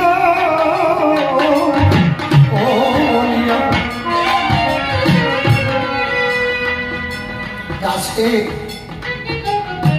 যদি পুষ্প পাতা কিছু না থাকে, কেউ যদি মরুভূমিতে থাকে, সেই মরুভূমির এক মুষ্টি বালি তুলে যদি আমার চরণে দান করে, আমি সেই বালি গ্রহণ করি কৃষ্ণ রসম। নারদ বড্ড চালাক। বললো, ঠাকুর অনেক কথাই তো শুনলাম, তাহলে তুমি আমাকে বলো, মনে করো একজন মধ্যাকর্ষণ শক্তিতে আছে। মধ্যাকর্ষণ শক্তিতে কোনো মানুষ যদি যায়, ওইখান থেকে মানুষকে ছেড়ে ফেলে দিলে সে মানুষ নিচেও পড়ে না, উপরেও থাকে না, এইভাবে ঘুরতে থাকে। তাহলে মধ্যাকর্ষণ শক্তি, সেখানে জল নাই, মাটি নাই, ফুল নাই, ফল নাই, কিছুই নাই, ভক্ত একা আছে, তাহলে সেই জায়গায় ভক্ত তোমাকে কি দান করবে? ভগবান বললেন, নারদ, তোমার নৈমত্য সালা, তুমি তো নিগুড়ো কথা না শুনে ছাড়লাম। শোনো, যেখানে ফুল নাই, ফল নাই, জল নাই, বালি নাই, মাটি নাই, আমি প্রত্যেকটা মানুষের দেহে গঙ্গা যমুনা নামে দুটি চোখ দিয়েছি, এই গঙ্গা যমুনা নামে দুটি নদী দিয়েছি। এই নদীর অশ্রু কেউ যদি হা কৃষ্ণ গোবিন্দ বলে ভক্তির জল আমার চরণে করে দেয়, আমি সেই ভক্তির অশ্রু করিত।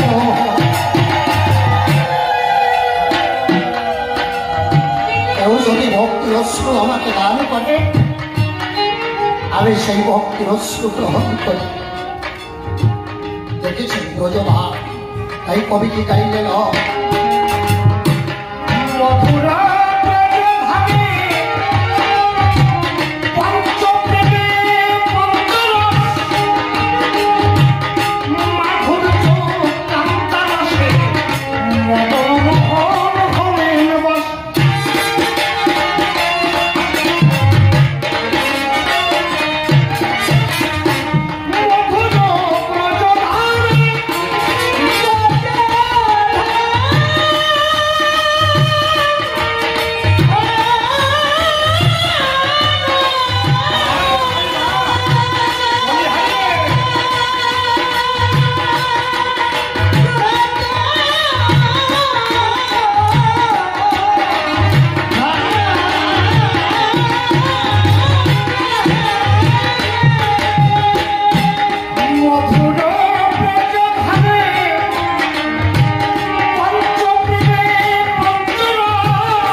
গান গাওয়া যায় না দাদা, একটু হাইলাইটস করে রাখো আমার সাউন্ডটা। আমার পরস্পর 28 দিন গান। জয় হরিবল। অনন্ত হে বিশ্বতরী, তোমার কার্যের বাহাদুরি সবই তোমার জারি জরি, তুমি সবের মন। তুমি অনাদি অনন্ত প্রভু, নিত্যে তুমি অনিত্য বিভু। ভাঙো প্রভু হেই অধমের সকল মনের ভোগ। আমি বিশ্ব মাঝে যাই হেরি, দেখি তুমি পুরুষ তুমি নারী, তোমার ওই চরণ তরি আমার অন্তিমের বকুল। যে শক্তির মহাবলে অনন্তে ব্রহ্মাণ্ড চলে, স্থলে কিংবা আছে শরীরে, বিরাজিত ফলকুলে তার শ্রীচরণ কমলে নবিবার অম্বা। মাগো তুমি কালী, তুমি তারা, দিও মোর হৃদয়ে ধরা, তব নামে করে পাগল পাড়া, যোগাও তুমি কাব্যের সংস্কার। তোমারই শক্তি বলে অনন্ত ব্রহ্মাণ্ড চলে, বাক্যহীনে বাক্য মেলে অজ্ঞ জড়ায় বৃক্ষের সঞ্চার হয়।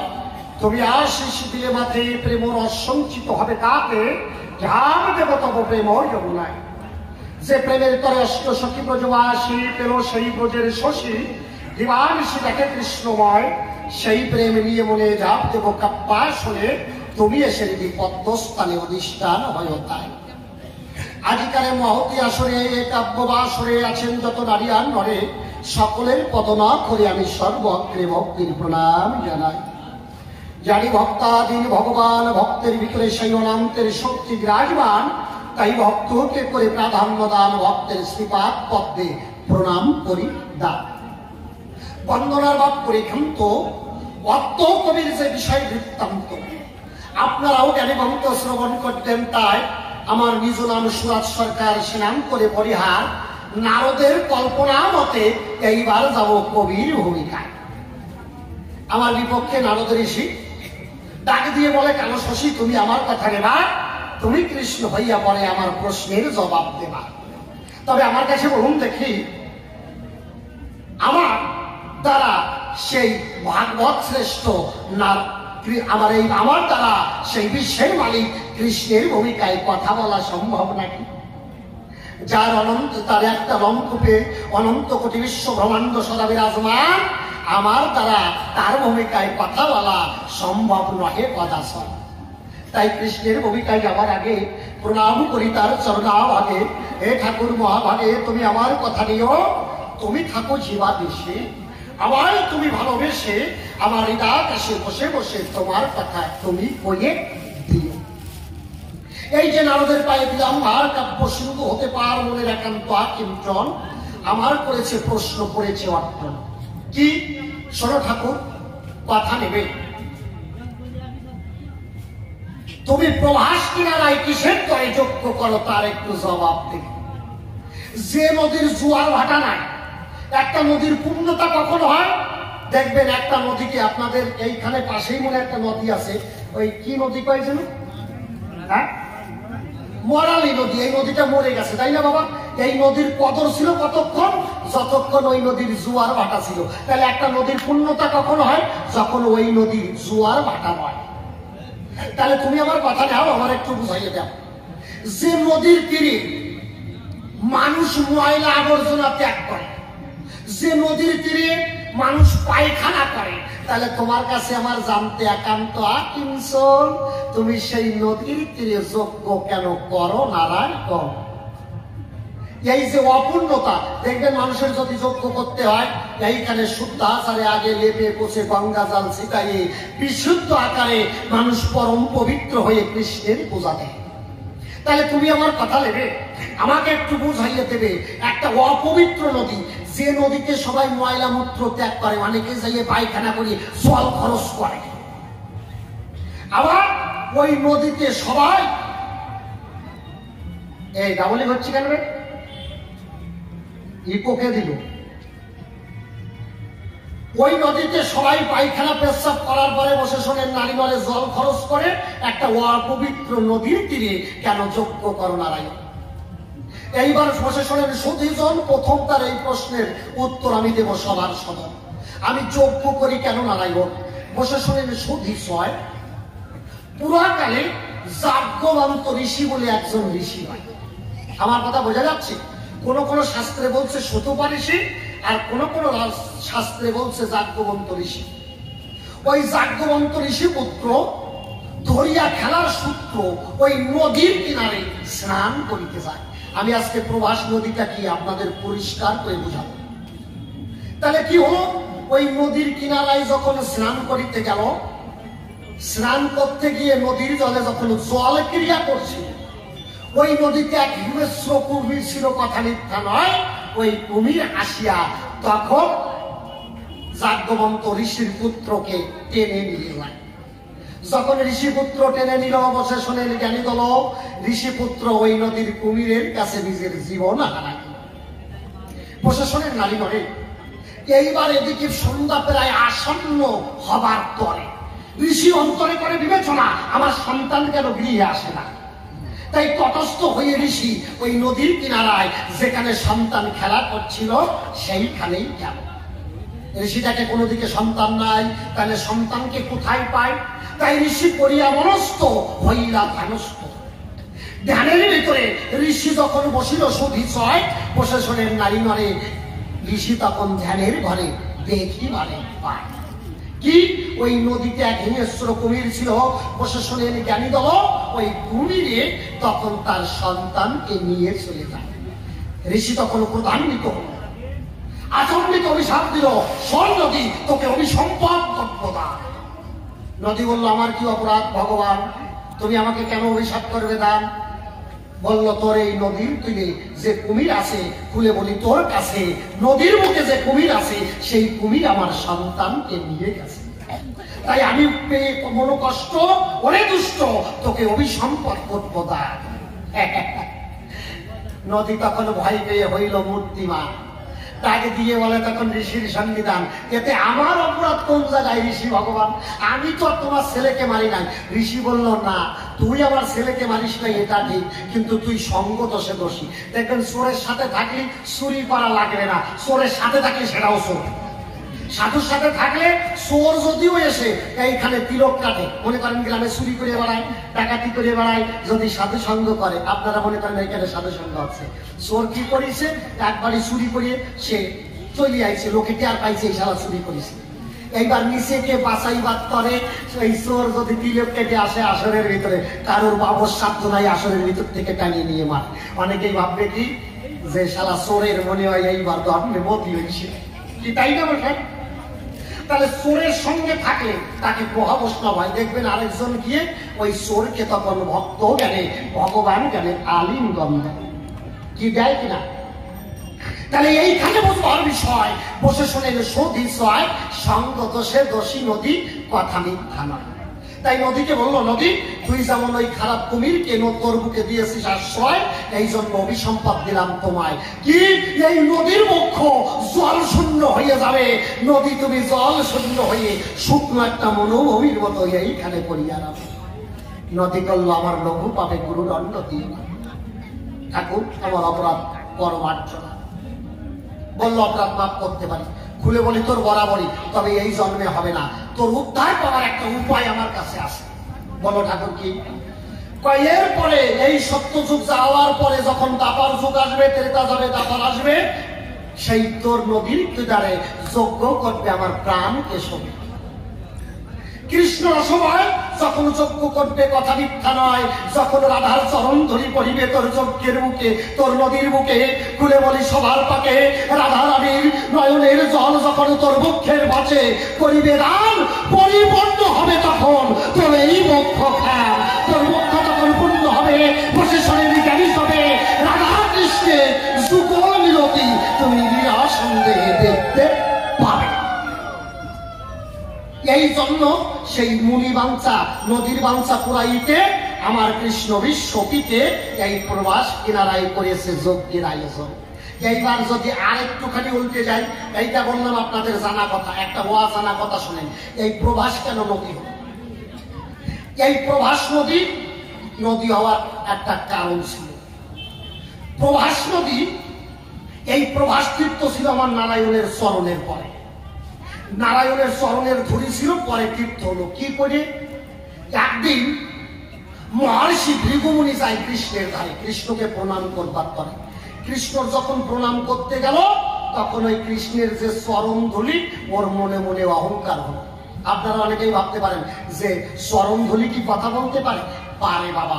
আমার কৃষ্ণ যদি একটা পাষাণে ফুল ফোটাইতে পারে, অহল্যার মতো পাষাণীকে যদি মানুষ করিতে পারে, যে ধুলি কৃষ্ণের চরণে আশ্রয় পায় সেই ধুলি কোনো সাধারণ ধুলি না।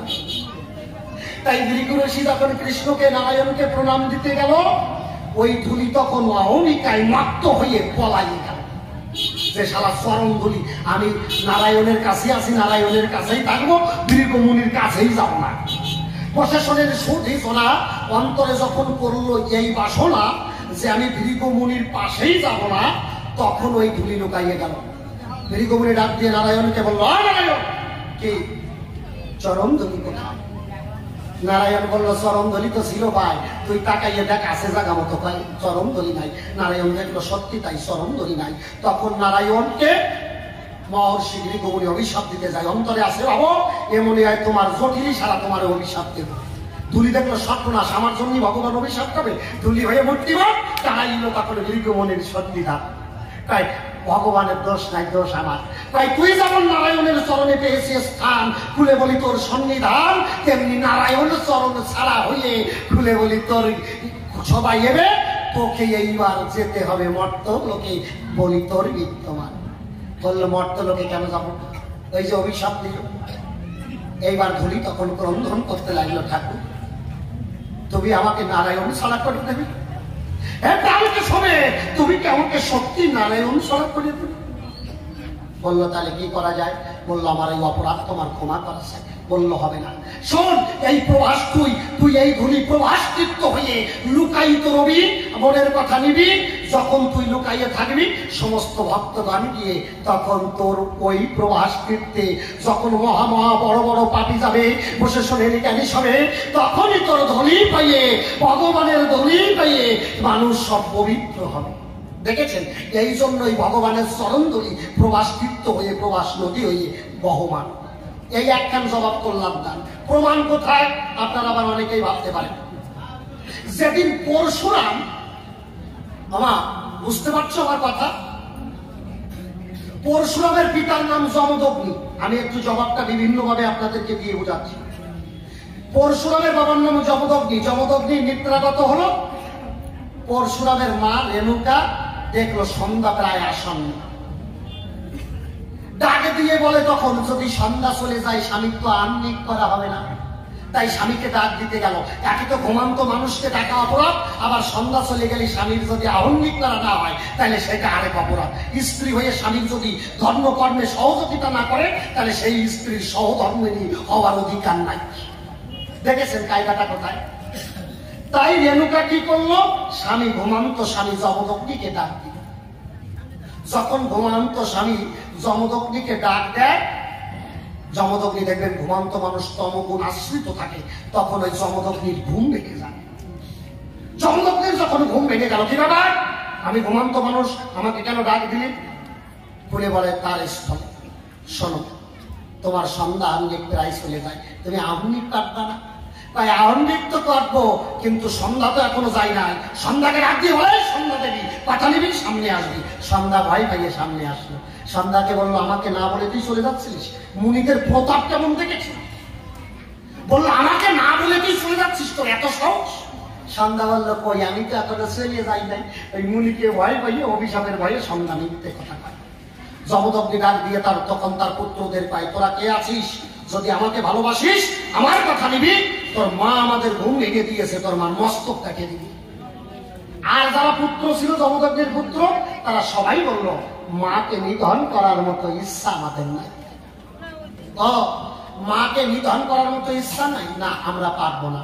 সর্বকনিষ্ঠকে পরশুরাম, পরশুরামকে বললো বলে বলে তোমার সন্নিধান, তুমি আমার কথা নাও, যদি পিতা বলে আমাকে মানো, বাবার মাথা ওই মায়ের মাথা কেটে নাও।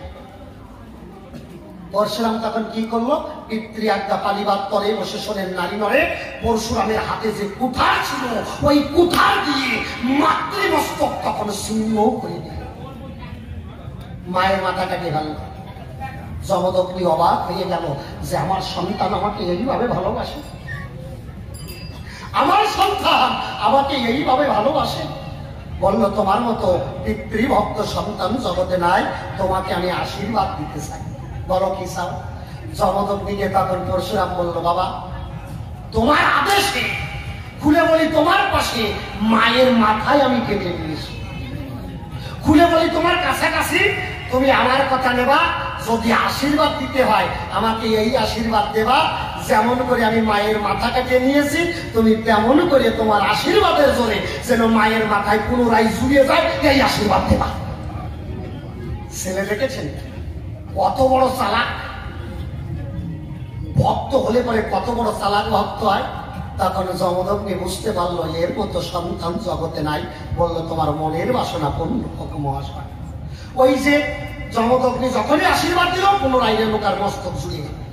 কিন্তু ওই যে পরশুরাম মায়ের মাথা কেটেছিল, মা 10 মাস 10 দিন গর্ভে ধরেছিল, পরশুরামের দেহ হতে সেই মাতৃহন্তার পাপ যায় না।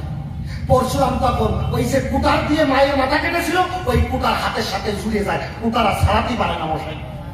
এইবার ওই কুঠার ছাড়াইবার করে পরশুরাম গেল ভগবানের ধারে। ঠাকুর আমার কুঠার যে ছাড়ায় না, নারায়ণ বিধান দিল এমনি ছাড়াবে না, তুমি আমার কথা নেবে। বিশ্বের সর্বশ্রেষ্ঠ যেখানে প্রবাস যত তীর্থ আছে তীর্থ ভ্রমণ করবে, যে তীর্থ যত বেশি হবে পুণ্যবান, খুলে বলি তোমার সন্নিধান, ওই তীর্থের যে পুণ্য আছে খুলে বলি তোমার কাছে, ওই তীর্থের পুণ্য তোমার পুণ্যে তোমার খুলে যাবে হাতের কুঠির কান।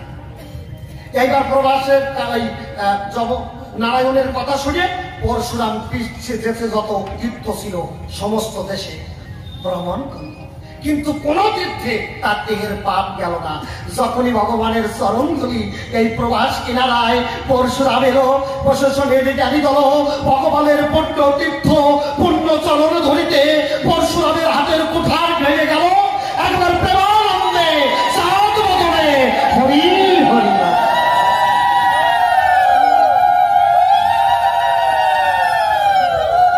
পরশুরাম তখন প্রভাস নদীকে আশীর্বাদ দিল, আমি তোমাকে আশীর্বাদ করিলাম তুমি পুনরায় ভগবানের চরণে ছিলে, পাবে আবার সেই চরণ খান।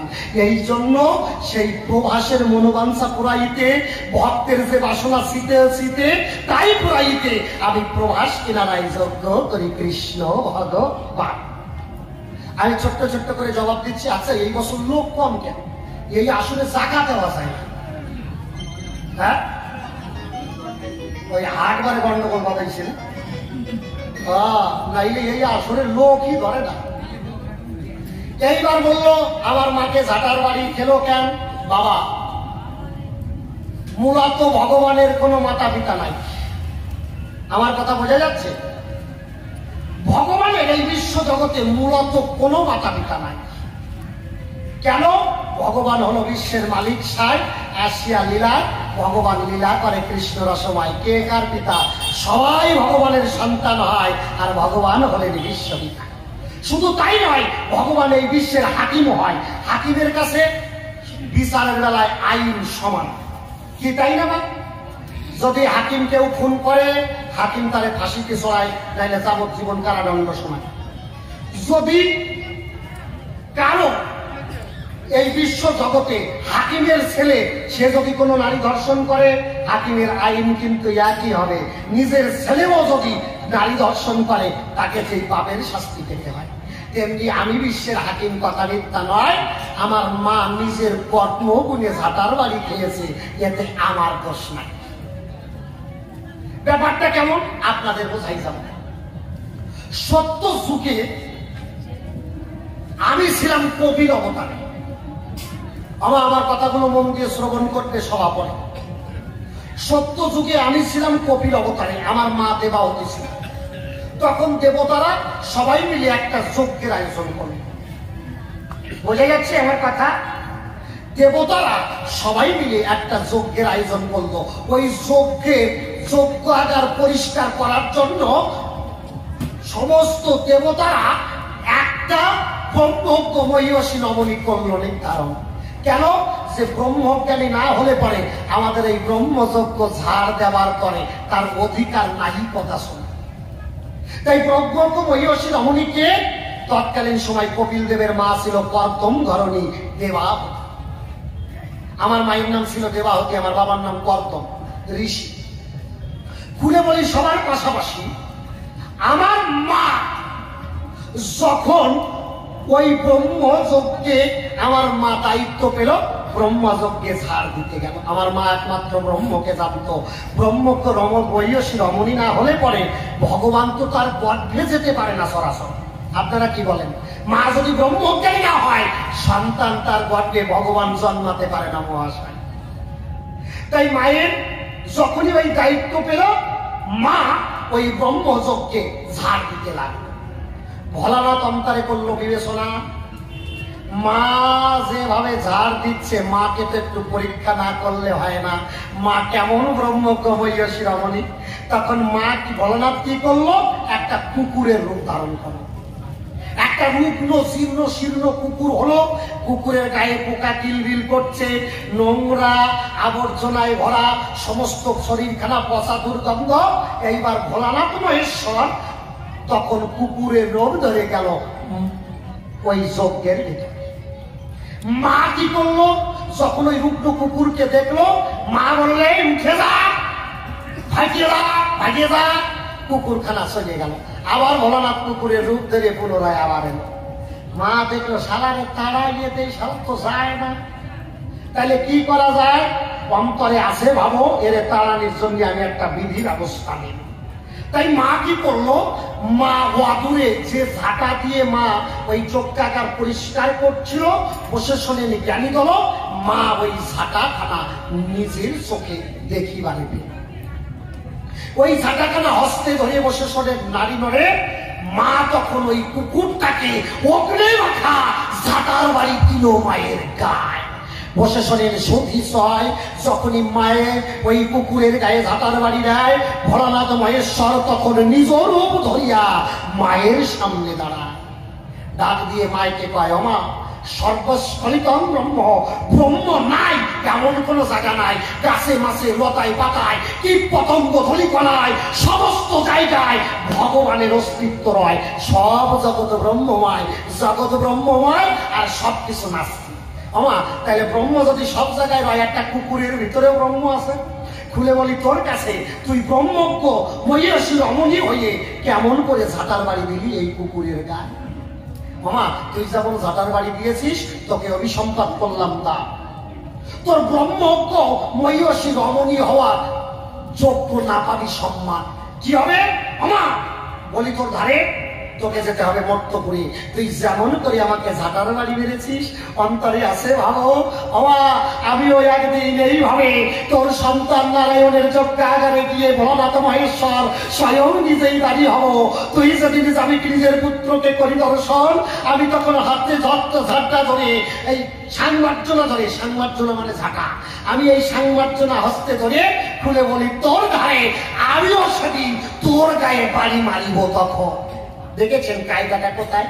প্রশাসনের সৌধিসয় মা যেমন করে ঝাঁটার বাড়ি দেয়, এইবার ভোলানাথ মহেশ্বর কৃষ্ণের যজ্ঞের দাঁড়িয়ে হয়ে সেইভাবে বেতের লাঠি হস্তে ধরে মায়ের গায়ে বাড়ি দিয়ে এইবার সেই পাপ মাকে করিল খণ্ডন।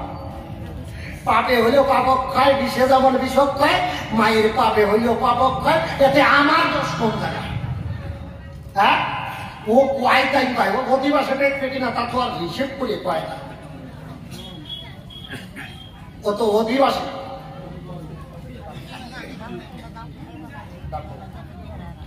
তবে আমার থেকে ধীরে ধীরে বাড়বে। তাহলে প্রশাসনের নারী ঘরে গল্পটা এসে গেছে। কব যে আজীবন ব্রহ্মচারী না নারদ আজকে ব্রহ্মচার্য একটু ছুটোইয়ে ফিরে যায়। কব আপনারা কি কান করবেন? হ্যাঁ, আপনারা খারাপ ভাববেন না তো, আগে ভাগে কই। দেখেন, আমার বাহ্যিক কথাটা বাদ দেবেন। নারদের যদি ব্রহ্মচর্য না ছুটনি হয়, তাইলে আমার একটু অপূর্ণ থেকে যায়। এই নারদের মতো একজন ব্রহ্মচারী হয়েছে, তা দেখবেন গ্রামে যারা ব্রহ্মচারী হয়, সমস্ত বৈষ্ণব সবাই যে ভালো বৈষ্ণব বাবা এটা বলা যাবে না, কি তাই না? কিছু কিছু আছে না কপাট বৈষ্ণব, যারা বৈষ্ণবের মালা বেশ ধরে, ঠাকুরের একেবারে কিছু জানে না, বোঝা বোঝা মালা নেয়। কি মালা নেয়, নাম ধাম কিভাবে নাম করতে হয় তাও জানে না। ওই বোঝা বোঝা মালা নেয় আর গ্রাম দিয়ে প্রোডাকশন দিয়ে বেড়ায়, মানে ওই মন্ত্র দিয়ে বেড়ায়। মন্ত্র দেয়, ওই কি করে কালে মন্ত্র দেয় ফিস ফিস, আর তাই মাসে মাসে চান্দা দিস। মন্ত্র দিলেই টাকা পাবে। তাই কানে মন্ত্র দেয় আর টাকা ইনকাম করে। তা ওই রকম গ্রামে একজন ওই ফটকা বৈষ্ণব হইছে, গ্রামের লোক সবাই মিলে ওর নাম রাখছে, বিয়ে করে না, 22 বছর, হ্যাঁ 22 বছর, 22 বছর হয়ে গেছে, বয়স হয়ে গেছে 35, 22 বছর মানে 35 বছর বয়স হয়ে গেছে, বিয়ে করি নাই। ওনার নাম গ্রামের লোক জানে তো শয়তান বৈষ্ণব। দেখবেন গ্রামের লোকেও যদি শয়তান বলে, বাইরের লোকে তো জানে না যে ও কি করে বেড়ায়। বাইরের লোকে ঢক ঢুক দেখে গুরু বানায় আর প্রত্যেকের কাছ থেকে টাকা কালেকশন করে মশাই। তা গ্রামের লোক ওর নাম রাখছে শ্রী শ্রী বাবা ভূতভূতানন্দ। নাম কি? শ্রী শ্রী বাবা ভূতভূতানন্দ। এমনি তো হরে কৃষ্ণ কিছুই জানে না, গায়ে খালি সুসুর গন্ধ, নাম ওই যেমন ভূতভূতানন্দ। তাই গ্রামে প্রধান তো ভারতবর্ষ প্রোডাকশন দিয়ে 20-22 লাখ শিষ্য বানাইয়ে ফেলাইছে। এবার প্রত্যেক শিষ্য যদি 5 করে টাকা দেয় তাহলে কত কোটি টাকা হয়। ব্রহ্মচারী কি করেছে, শিষ্যের বাড়ি বাড়ি কালেকশন করে কোটি কোটি টাকা বানাইয়ে বিরাট বড় আশ্রম বানাইয়ে ফেলাইছে। আশ্রমের পিছনে একটা গোয়াল ঘর বানাইছে। দেখবেন ব্রহ্মচারী যারা হয় তারা মাছ মাংস খায় না, ওরা আবার বড় বড় রসগোল্লা কি খাই না বাবা, রসগোল্লা ঠল্লা এই সমস্ত খায়, দুধ ছানা এইগুলো জম্মের গেলা কেনে। এবার গোয়াল ঘরে গরু কিনেছে, আশ্রমে গরু আছে, ঘি মাখন খাইয়ে মিষ্ট পুষ্ট হইয়ে মানে মোটামুটি একটা ষাঁড়ের মতো সাইজ হয়েছে আর কি। ওই ভূতভূতানন্দ তৎকালীন সময় তো ফোন ছিল না, চিঠির ভিতর দিয়ে আদান প্রদান হতো। ডাকাতরা খবর পাইছে যে এই ভূতভূতানন্দ লোকরে ঠকাইয়ে ঠকাইয়ে একেবারে কপট বৈষ্ণব, লোকরে ঠকাইয়ে ঠকাইয়ে কোটি কোটি টাকার মালিক হচ্ছে। ডাকাতরা চিঠি লিখে পাঠাই দিয়েছে, জানুয়ারি মাসের 27 তারিখে তোর আশ্রমে ডাকাতি করতে যাবো, 2 কোটি টাকা গোছাইয়ে রাখিস, 2 কোটি টাকা গোছাইয়ে রাখিস, আশ্রমে ডাকাতি করতে যাবো। আমি যে কথা সেই কাজ, টাকা গোছাইয়ে রাখতে কইছে, চিঠি লিখে পাঠাই দিয়েছে। ডাকাতদের কিন্তু তৎকালীন সময় নিয়ম ছিল না যে আপনার ওই চিঠির ভিতর দিয়ে আদান প্রদান হতো, তাই না কি বাবা, তাই না? চিঠির ভিতর দিয়ে আদান প্রদান হতো, চিঠি লিখে চিঠির ভিতর দিয়ে, আর ডাকাতরা চিঠি না দিয়ে ডাকাতি করতে যেত। এইবার চিঠি লিখে পাঠাই গেছে ব্রহ্মচারী, 27 তারিখ যাই এসে গেছে, ব্রহ্মচারীর গায়ে জ্বালা উঠে গেছে, এত টাকা ডাকাইতে নিয়ে যাবে। ও কি করেছে, ওই যে গোয়াল ঘর আছে, গোয়াল ঘরের আড়ার উপর দিয়ে একটা পাটাতন ফেলাইছে। পাটাতন তো সেদিন সবাই মানে ওই বাঁশের পাটাতন বানায়, ওইরকম পাটাতন ফেলাইয়ে মনে মনে ভাবতেছে আমি গোয়াল ঘরের এই আড়ার উপরে পাটাতন বানাইয়ে এর উপরে চুপ করে বসে থাকবো, আমার আর খুঁজে পাবে না, টাকার সাথাও দেওয়া লাগবে না। ডাকাতরা চলে আইছে রাত্রে 12টার সময়, সারা আশ্রম খুঁজে বেড়াচ্ছে, কোনো জায়গায় ব্রহ্মচারীর দেখা নাই। এইবার প্রায় ভোর হয়ে যায়, ডাকাতরা ভাবতেছে শালা গেল কোন জায়গায়। এবার গোয়াল ঘরে ভোরবেলায় ওই মানুষের গন্ধ পাইয়ে গরু হাম্বা হাম্বা করে ডাক ঝুলিছে। ডাকাতি সত্তার যে সে ভাবতেছে শালা গরু ডাকে কেন, একটু গোয়াল ঘরে যাই। গোয়াল ঘরে যাইয়ে দেখে ওই যে ব্রহ্মচারী, উনি ওই নেংটি পরিয়ে টাকা নিয়ে বসে আছে, মাথার টাকটা চক চক করতেছে, আর ওই অ্যান্টিনায় সিগন্যাল দিচ্ছে আয় আয় আয় আয় মাথা। এইবার ডাকাতি সর্দার লাগিয়ে গেছে, রাত ভরে বস করে সালারে পায় না, ঠ্যাং ধরে আস্তে আস্তে টানতে নিচে নামাইছে। নামাইয়ে খেজুর গাছের সাথে ঢক করে বাঁধছে, ড্রয়িংকে তোর মতো কষা কষিছে। গ্রামের লোক তো ওরাও তো জানে যে প্রকৃত বৈষ্ণব না, আছে ঠক বৈষ্ণব খায়, শালা লোক ঠকাইয়ে খায়, শালারে আজকে ঢক করে বসাই দিয়ে যায়, মারিছে রামা কালাম খেলাইছে। গেলাইয়ে টাকা পয়সা যা ছিল সব নিয়ে ডাকাতরা রওনা হয়েছে। এর মধ্যে একটা চ্যাংড়া ডাকাত ছিল, 22 বছর বয়স। সে মনে মনে ভাবতেছে শালার জন্য এত কষ্ট করলাম, শালারে তো এইভাবে রেখে যাওয়া যায় না। ও কি করেছে, যাওয়ার সময় ওই যে ব্রহ্মচারী ন্যাংটি বলেছিল, ওই ন্যাংটিটা খরাক করে টানিয়ে দিয়ে ওই ন্যাংটা করে দিয়ে চলে গেছে। যা শালা তোরে বুঝে বেড়া দিয়ে যা, লোককে ঠকাইয়ে খাওয়া, তোর ঠকানি শুকোই ছাড়ো। এইবার উনি তো ধুমধুমে দিগম্বর হয়ে রয়েছে। আর ওই যে গোয়াল ঘরে একটা গাই কেমন বিয়ে হয়েছে, 7 দিন হয়েছে, গাই মরিয়ে গেছে, খালি বাছুরটা বাঁচি আছে। বাছুর 7-8 দিন ধরে মায়ের দুধ আর পায় না। ও কি করতেছে, গোয়াল ঘর বলি গরুর বাট খোঁজ করে পাচ্ছে, কোনো জায়গায় দেখে মায়ের বাট নাই, দেখে খাজুর গাছে এক গাই বান্ধা আছে, গায়ের নিচে বাট ঝুলতিছে। এইবার বাসুর মনে মনে ভাবতেছে যে মনে আমার মার বাট, বাসুর চাইয়া চাকা মতো মুখ লাগাইয়া দিছে। এইবার আপনারা তো জানেন বাসুরে দুধ খায় আর দুধ করে গুঁতো খায়, দুধ খায় আর দুধ করে গুঁতো খায়।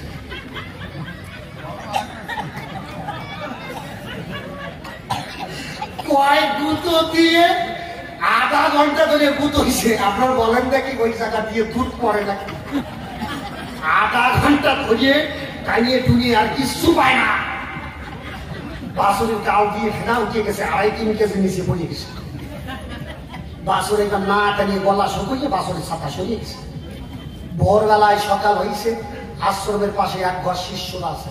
তার শিষ্যরা তাই কি ব্যাপার, প্রত্যেকদিন বাবা আশ্রমে উঠে নাম করে, কৃষ্ণ নাম করে, আর আজকে বাবার কোনো আওয়াজ নাই। ব্যাপার থাকে 10টা বেজে গেছে, বাবা কোন জায়গায়? শিষ্যরা দেখতে আইছে যে বাবা কোন জায়গায় আছে। আইসে দেখে খাজুর গাছে বান্ধা আছে, আর ওই বাসুরের গুঁতো ঢেলায় চোখ ওপর দিক দিয়ে দাঁত ভিটকি দিয়ে শীত হয়ে বয়ে গেছে। শিষ্যরা নিয়ে কোনো কায়দায় ভালো করে শিষ্যরা দিয়া তেল জল দিয়া সুস্থ করেছে। যেই ব্রহ্মচারী সুস্থ হয়েছে সেই শিষ্যরে কয় আমার একটা লাঠি কেটে দে, 2 হাতে একটা কষা বানাইয়ে দে লাঠি। কয় বাবা কি করবা? কয় দিবি।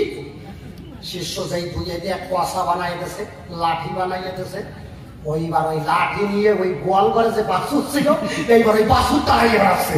শিশুকে বাবা বল করেন কি? শিশু আপনি ব্রহ্মচারী হয়ে গোবর্ষ তাড়িয়ে বেড়াচ্ছেন, গরুর বাছুর তাড়াচ্ছেন, ব্যাপারটা কি? ব্রহ্মচারী কয় শালা আমার 22 বছরের ব্রহ্মচার্য শালা 3 গুঁতো দিয়ে শেষ করে বেড়াইছে, শালা আজকে মাইরেই ভাঙবো, ওরে আজকে মাইরেই ভাঙবো।